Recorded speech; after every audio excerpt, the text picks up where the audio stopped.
D'ouvrir les frontières de la Côte-Nord, libre circulation à tous, je pense que c'est une erreur stratégique, une erreur totale. Une nouvelle voix s'élève pour maintenir au-delà du 18 mai les points de contrôle routiers sur la Côte-Nord. Et Alexandre, c'est la recommandation de la cellule de crise Innu.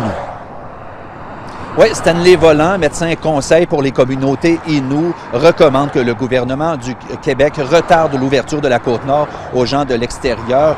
Selon Stanley Volant, il faut repousser d'au moins 2 semaines la levée des points de contrôle à Tadoussac, Sacré-Cœur et au Traversier. Donc, ça nous mènerait là, au 1er juin plutôt que le 18 mai tel que le gouvernement l'a annoncé un peu plus tôt. Pourquoi?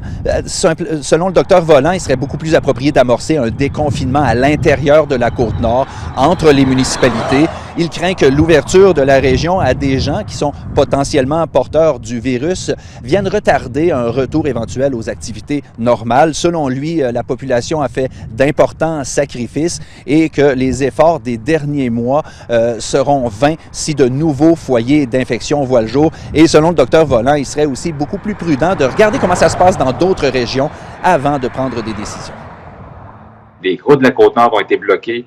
Il n'y a pas eu d'afflux de virus qui peuvent venir des zones rouges de la province. Et je pense que ce serait précoce et peut-être non sécuritaire de lever les barrières immédiatement. Nous serions beaucoup plus d'accord pour qu'on recommence à vivre sa Côte-Nord entre Nord-Côtier.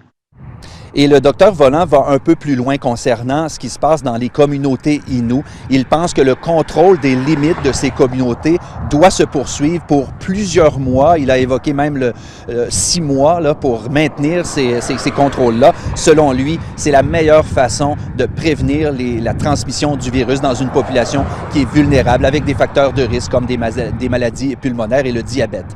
Et concernant le chantier hydroélectrique de la rivière Romaine, Dr Volant n'est pas contre l'arrivée des travailleurs de l'extérieur, mais sa suggestion, et c'est une recommandation qu'il va faire au gouvernement, il souhaite que les travailleurs, en plus de respecter toutes les mesures de distanciation physique et les mesures mises en place par Hydro-Québec pour la reprise des activités, il croit que tous les travailleurs de l'extérieur devraient subir un test de dépistage de la COVID-19 avant d'arriver sur le chantier. Alors, on verra là, si cette recommandation sera suivie par Hydro-Québec.